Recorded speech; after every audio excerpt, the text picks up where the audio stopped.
Assalamualaikum warahmatullahi wabarakatuh.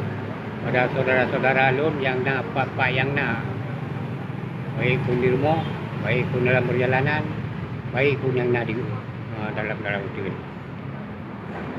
Kita perjuangannya berjuang wasiat dari lun sebagai orang tua yang kaluh lun keadaan di no. Ya. Gugur hasil lagi tak ubah ni.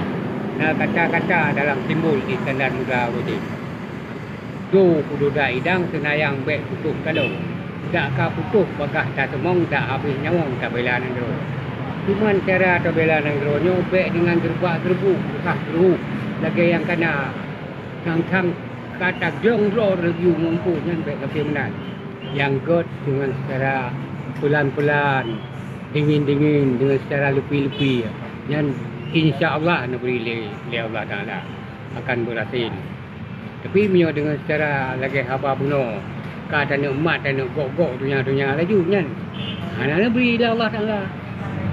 Maka dengan secara dingin-dingin, dengan secara lepi. Penting kita yo bersatu bersama mandum. Bersama mandum, bersapu kun. Baik yang untuk orang bantruk yang rayu betul dia tanya kan ada dengannya tengok kita nak pedang berayu ro tu nyan hana berhasil ci cara-cara tua yang keenan negara yang nak lum buku pula baik dan dulu tengok.